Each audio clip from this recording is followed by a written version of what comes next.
ఓం నమ శివాయ. ఆది భిక్షువు వాడినేది కోరేది, బూడిదిచ్చేవాడినేది అడిగేది. అవును మరి శివుడు ఆది భిక్షుడే.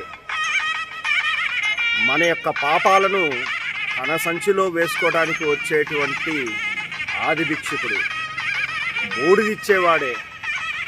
ఐశ్వర్యము, సంపద, ఆరోగ్యము, సౌభాగ్యము ఇటువంటి సంపదలు ఇచ్చేటువంటి భోగ ప్రాప్తకరుడు మహాశివుడు. సో ఇటువంటి క్షేత్రం అరుణగిరి.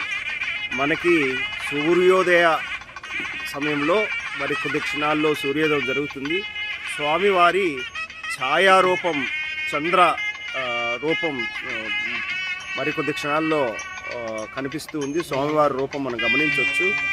అరుణాచలేశ్వరుడు కోసం ఆపాదమస్తకంతో స్వామివారిని దర్శించడానికి గిరిప్రదక్షిణ చేస్తున్నటువంటి భక్తుల వైనం. ఓం నమ శివాయ.